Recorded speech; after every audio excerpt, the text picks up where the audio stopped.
Altså, her i anden halvdel, så kommer jeg jo til det, jeg kalder volefrisen, som sådan set er bare lidt en collage af forskellige ting og sager, jeg husker fra ned igennem årene. Krydret med noget lokale historie og ting og sager. Og ja, jeg tror egentlig bare næsten, jeg vil lidt indtale lidt for sig selv. Det kan være, fordi tingene er lidt spredte, men alligevel skal læse op i en vis rækkefølge, der kommer til at holde lidt pauser, fordi jeg lige skal finde de rigtige steder at læse, men det tager vi som det kommer. Hinsides kronologien. Lokaliteter holder ikke øje med, hvad klokken er. De er der bare. Til popper der vegetation eller bygninger op i landskabet, men det hele forsvinder igen. Til sker der det samme med mennesker. De kommer ud og skriger lidt, før de går i gang med at dyrke jorden, udveksle mønter eller tænke tanker. Så er de borte igen, men stedet er det samme. Der er en plet, som bærer navnet Vole. Den ligger i Jylland, Danmark, Europa, jorden, universet. Snuser man til mulden der, kan man dufte alle tider i den, og ingen. 2017. Jeg er i byen for at træse rundt, som jeg plejer, da jeg ser, at nogen har placeret en gigantisk håndbold, en skulptur i rundkørsel, hvor Torp Gårds vej møder Sorringvej. Det er Bente Aarø, der har været på spil. Bente selv kender jeg ikke så godt, men hendes piger gjorde jeg engang. Den ældste, Louise, plejede at mobbe mig, men det var vist ud fra en slags interesse, og under alle omstændigheder var det hende, der lærte mig at kende forskel på højre og venstre. Fie, eller Anne-Sophie, fulgte jeg perifært hele vejen fra legestuen, ser jeg med i gymnasiet. Bolden er tænkt som byens varetegn. Jeg har det godt med, at det er Bente, som har fået opgaven, og som sådan er hun sluppet fra den til topkarakter. Jeg føler mig mindre tilfreds med den måde, der uden videre sætter lighedstegn mellem vole og håndbold på. Jeg er stolt af de resultater, byen har opnået på landsplan, men jeg er nu engang et produkt af det andet vole. Det, som ikke trænede hver anden eftermiddag om i hallen. Det, som læste bøger, tog på kunstmuseer og hørte musik. Til en vis grad også det, som skovlede møgpudsede motorcykler og ræsede rundt på egnen for at slå på tæven. I hvert fald havde jeg kammerater, gode en dag, som var på den måde.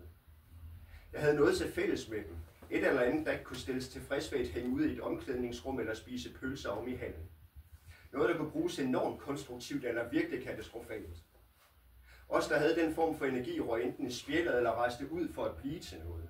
Der var kun minimal forskel mellem ham, der skabte overskrifter i hele landet ved at plukke 2 personer inde i Silkeborg, og os, der blev kunstnere, erhvervsfolk eller akademikere.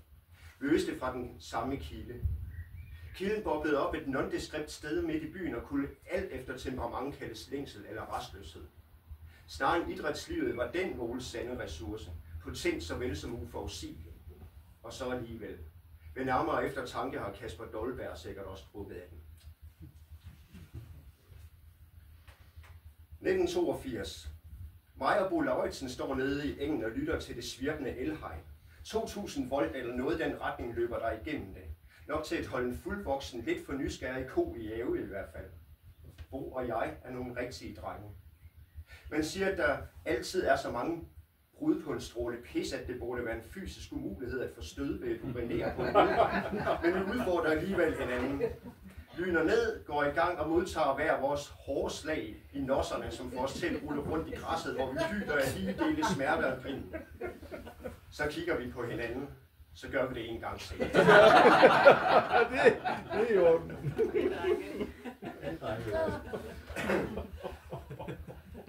1984. Bifrost skal spille om i hallen. Alt, der kan gå og stå med op i sit fineste skrud, også fra de øvrige flækker i området. Man har hørt et diskotek inden fra Silkeborg sætte varme op, og det har både tørris, røg og strobelys med.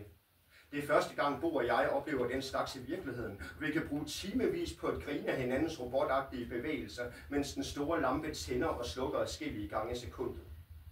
Det er et decimeret Bifrost. Annapurna og Ida Kleman, der var så stor en del af de 2 første plader, som de fleste har stående, er ude. Musikken er ikke længere hippieagtig, men har fået et skær af New Wave. Da jeg beder Tom Lundén om en autograf i omklædningsrummet bagefter, ser han træt ud. Hvis det havde været så sjovt at være Bifrost, som det var engang, havde de næppe stået her i byen. Men i Vole er det en stor dag, uanset hvad. Det er Bifrost for fanden. De kommer helt fra København. 1986. Danmarks Radio er i Vole. Det er ikke helt sandt. Faktisk er det gerne sendevognen holder i, men det er en af vores, der har ordet. Sagen er, at kommunen har oprettet en børnefilmklub, Stjernebiffen på Gern Hotel, som i 60'erne rummede en provinsbiograf i den type, hvor man kunne se udvalgte B-film et halvt år efter premieren for en beskeden som penge. Udstyret for dengang er blevet stykket af for at komme til ære og værdighed. Initiativet er noget nær enestående på landsplan, så enestående, at statsradiofonien har været nødt til at rulle helt herud. Dagens film er Brødrene Løvehjerte. Bagefter interviewer man Freddy fra klassen, der både er forlegen og desorienteret. På landsdækkende tv får han fremstammet, at et af historiens allermest svenske filmværker handler om Lillemand fra Norge. Freddy har selvevni, men morskaben ender alligevel med at blive for meget for ham. Jeg er en af dem, der lærer højst, må jeg tilstå. Jeg har ingen grund til. Inden udsendelsen havde lærerne omme på skolen brugt lang tid på at diskutere, hvilken elev man skulle placere foran kameraet. Mit navn havde i den forbindelse også været oppe og vende nogle gange. Guderne må yde, hvilket mundlukker jeg vil have.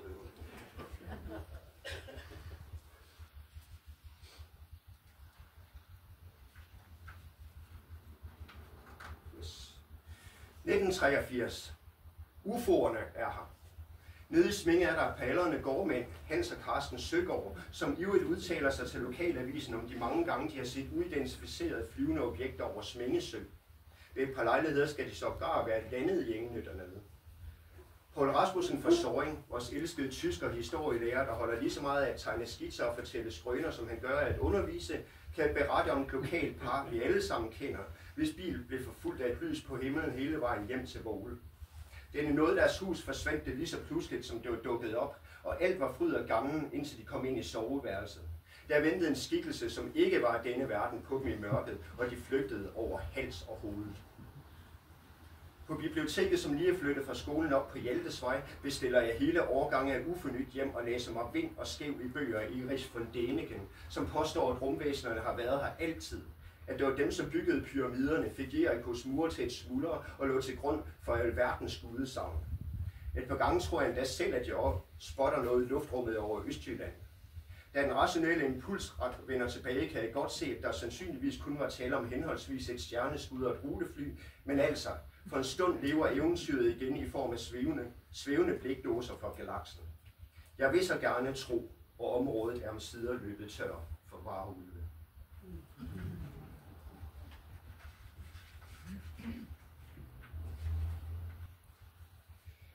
I 1990. En kammerat af mig har plantet hamp op ved en af farfars gravhøje. Jeg aner intet om det. Hvis jeg gjorde, ville jeg flippe skråt. Det kan koste den gamle alt, hvis myndighederne får nys om sagen. Anker ved selvsagt heller ikke noget. Tøffer omkring op i skovbrydende og fælder eller beskærer, som han plejer. Højst undrer det ham, hvad det er for nogle sælsomme vækster, som er skudt op der, hvor reven plejede at grave sine huler. Men umiddelbart skader de ikke nogen, så selvfølgelig får de lov til at stå. Da de store nok høster kammeraten planterne, propper revl og krat ned i en bærepose, som han sælger til en eller anden på Forvangs skole. 25 kroner får han fra hernede. 1992. En kammerat af mig har buret sig inde på sit værelse, hvor han fyrer fede, mens dagene bare går og går. Hertil kommer der en kunde forbi, så han er nødt til at rejse sig. Kammeraten har et sortiment af rusmidler liggende under sengen, som han distribuerer for nogle lyssky kontakter i bikermiljøet. Efter transaktionen ligger han sig ned igen for at stene videre. Jeg er klar over, at han sælger, men lige præcis hvad, har jeg ikke lyst til at blive klogere på. Den del af hans liv har ikke noget med mig at gøre, og det er jeg taknemmelig for. Jeg vil ikke klare mig længe i hans anden omgangskreds. Der er bare det ved ham, at er man hans ven, er man hans ven. Og snakker nogen om så meget som at krumme et hår på ens hoved, kan man regne med, at han stiller op og tager rødderne med. Min del af kontrakten er, at jeg holder kæft med det, han foretager sig. Både pusherdelen og de bræk, han fra tid til anden også er involveret i. Det gør jeg gerne. Han er en god fyr, bare fucked, som det hedder i tidens sprogbrug. Der er heller ikke behov for at få politiet og retsinstanserne ind over. Som det er lige nu, har han tildelt sig selv en af de hårdeste straffe i bogen.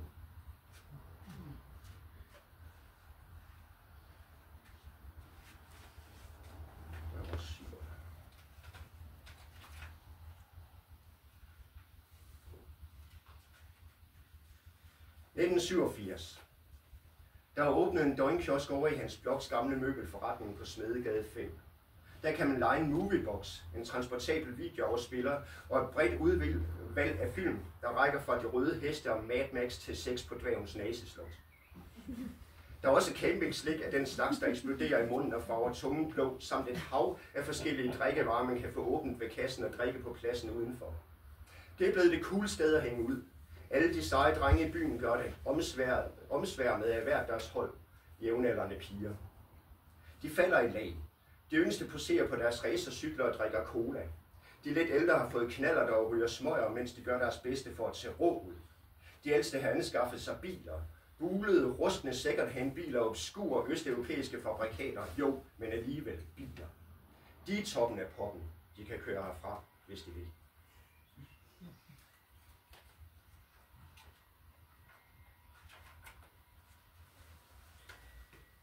1976. Jeg er ude at køre på fars kværn. Holder ham om livet fra bagsædet, mens han æder asfalt. Det er skide sjovt, synes jeg. Pludselig lyder der en sirene. Jeg er ikke helt sikker på, hvad han har gjort galt, men uanset hvad er ordensvagten blevet voldsomt interesseret i hans aktiviteter. Far kender sin by, ved lige akkurat, hvilke smutveje han skal tage for at ryste strøv og naser. Stien fra Provikis op til kirken tager vi i høj fart, mens jeg hujer og går væk. Betjentene må rulle pænt udenom trekanten i deres bil. Det er strengt taget vanvidskørsel, men far er bare en stor knægt, der hører henbøks på sin spolebåndoptager og har halvlangt hår, og jeg elsker ham ubetinget. I dag er ham, mig, hestekræfterne og jorden, vi kører på en stor, vild og fræsende ting. –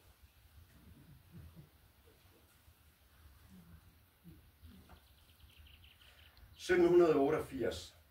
Stavnsbåndet ophæves. Det er gode nyheder for jordbrugerne i Vole. Efter mellem 1720 og 1767 at have været under kronen, hvilket indebar en række privilegier, som ikke var almindelige landmænd beskåret, er de atter blevet fæstebønder, og det huer dem ikke. De vil være deres egne herrer og eje deres egen jord. Under et møde med landinspektør Sørensen den 20. marts 1793 omfordeles matriklerne igen. Der er både byfældet og tørvemoser at tage stilling til. Også de områder er kommet under privat eje.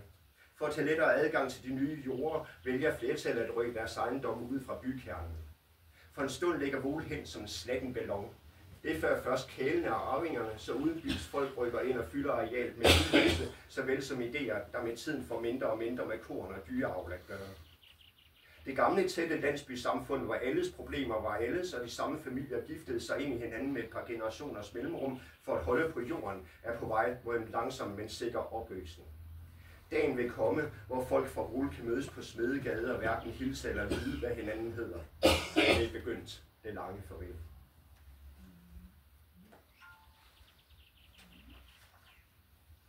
– 2011. Det er dagen efter, at vi har lagt farfar i jorden, og jeg er i Vole igen. Jeg har en flaske Jägermeister med mig, som jeg husker det Ankers yndlingslikør. Jeg vil op i højen, den med hullet i toppen, der engang var hans og ikke rideskolen, så som vi så ofte tog en middagslur i, for at skåle med den gamle. Det er det første, jeg gør. Bløk, bløk. Duften af torskemund rølle gør Jomfru Marias sengehalm er den samme som altid, men jeg føler mig alene på en måde, jeg sjældent har gjort før, og kravler hurtigt op igen. Der er andre steder, jeg ikke har besøgt i mange år. Jeg rammer Blackgårdsvej, sender et blik i retning af Troldhøj, der sammen med Sendetårnet i Sorring er egnens vigtigste pejlemærke. Så fortsætter jeg ned langs Vestergården, som ikke længere er en landbrugsejendom, men en klynge nybyggede huse, der delvist omkranses af den gamle kendte vegetation. Bløb, bløb. Turen går ned i engen. Det gamle hjulspor, farfar altid brugte, når der skulle køre på græs eller bjerges hø hjem, er næsten vokset til, men jeg kan stadigvæk følge det. Hans gamle engstykke er braklagt, og modsat dengang er der ingen unger, som har banet stier gennem det høje græs dernede. De sidder alle sammen oppe i byen og spiller på PlayStation. Naturen har godt af det. Jeg ser insekter, jeg aldrig har bemærket før, og blomsterarter, som ikke plejede at være her, men alligevel bløb, bløb. Bløb, bløb på Krakkesvej, som ikke længere er et yderpunkt, men kapslet ind af en ny by, hvor der bor folk, jeg aldrig har kendt. Siden jeg flyttede, er indbyggertallet næsten blevet fordoblet. Bløb, bløb i skolegården, hvor der ikke længere er nogen at lege med. Bløb, bløb på legepladsen ved Toftegårdsvej, der næsten er ryddet nu, fordi plankerne, man balancerede på, var træst af tiden, man kravlede rundt i, var blevet for møre og risikable. Bløb, bløb på kirkegården, mens der ligger den buket med vilde blomster, jeg allerede samlede op på højen foran gravstenen. At vende sig til, at der står 2 navne på den nu, vil kræve tid, kan jeg mærke. Til sidst har jeg svært ved at se.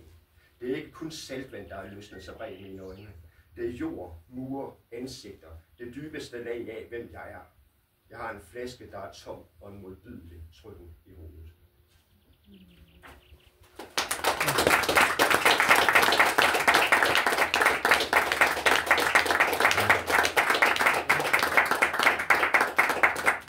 Så vil jeg sige grundlæggende tak, fordi I kommer. Jeg ved ikke, hvor lang tid vi har endnu. Det er nok ikke så meget. Jeg ved ikke, vi har ikke aftalt noget. Nå, okay. Så det er nok sådan, ja, 4:15, ja. I er velkommen til at blive hængende, det tror jeg, det lyder til.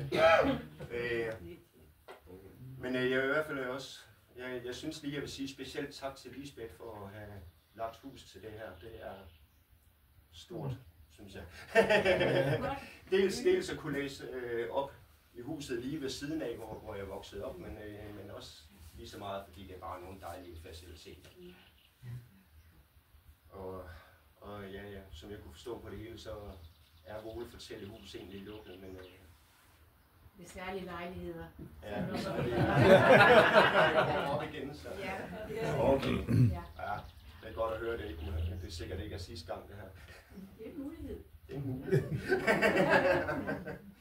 Men som sagt er jeg meget taknemmelig for at se jer alle sammen, og ja, der kan stadigvæk købes bøger, og der er stadigvæk lidt chips, man kan sidde og tykke på, mens man sidder og snakker. Og der er stadigvæk en lille smule af de her ting også. Så. Selv tak. Jeg vil bare sige tak for nu.